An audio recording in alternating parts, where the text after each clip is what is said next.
طوطا دیکھے جو باتیں کرتا ہے، میاں مٹھو بولتے ہیں اسے، آپ کے یہاں میاں مٹھو بولتے ہیں؟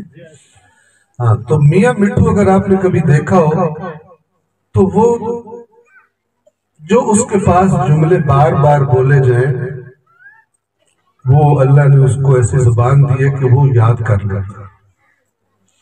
ٹھیک ہے، ایک جملہ بڑا مشہور ہم سنو، لوگ پنجرے کے پاس جاتے ہیں، اس سے کہتے ہیں میاں مٹھو چوری کھانے.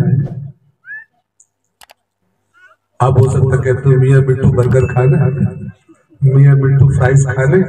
پرانے زمانے میں میاں مٹھو چوری. تو ایک بندہ آتا ہے، دو بندہ آتا ہے، کچھ دنوں کے بعد جب اس کو کہتا ہے میاں مٹھو چوری کھانی ہے، وہ بھی آگے سے کہتا ہے میاں مٹھو چوری کھانی ہے. وہ یہ نہیں کہتا ہاں کھانی ہے، وہ بالکل وہی لفظ بولتا ہے جو اس کو بولے جا رہا ہے. ٹھیک ہے. اور مجھے یاد ہے ہمارے گاؤں میں ایک دفعہ میں گھر میں گئے تو طوطا گالیاں نکالتا تھا، گندی گندی. حیرت بھی ہے کہ تو پتہ لگا بھی وہ چند گھر ایک ویڑے میں اکٹھے تھے، تو آپس میں لڑتے تھے. تو پھر عورتیں مرد دبا کے گالیاں نکالتے تھے، طوطے کو ساری یاد ہوتی تھی.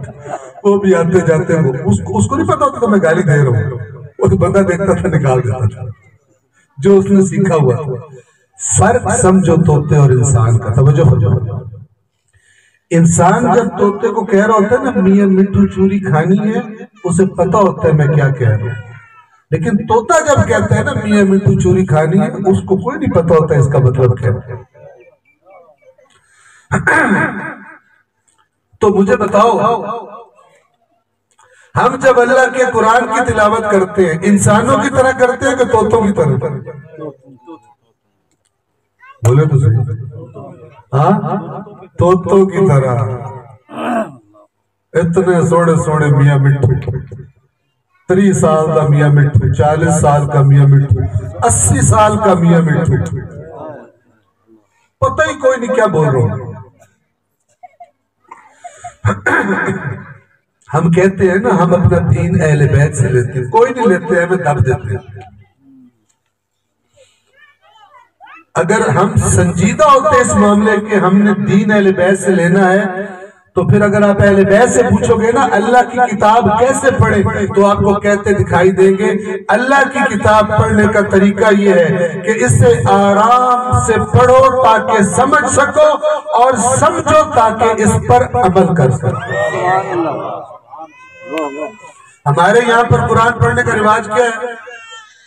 بندہ کہتا ہے اللہ کا کرم ہے میرے بچے نے میری بچی نے آج قرآن ختم کر لیا، ہم نے گھر میں نیاز پکائی ہے، مہمانوں کو بلایا ہے. آپ جائیں اس بچے سے جس نے قرآن ختم کیا اس سے پوچھیں بچہ آپ نے قرآن ختم کر لیا؟ کہے گا جی الحمدللہ اللہ کا شکر ختم کر لیا.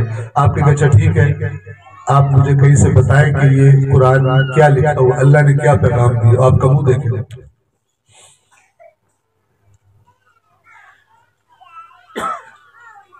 پھر کہاں سے دین اہل بیت سے لے؟ اسلام کی بنیادی ترین کتاب کون سی ہے؟ قرآن. اللہ کے نبی نے کیا فرمایا تھا؟ میں کون سی 2 چیزیں چھوڑ کے جا رہا ہوں؟ قرآن اور اہل بیت. ان دونوں کو مضبوطی سے تھامے رکھنا. تو کیا قرآن کدھر ہے؟ کس نے تھاما؟ تھامنے کا کیا مطلب ہے؟ قرآن کا دامن تھامنے کا کیا مطلب ہے؟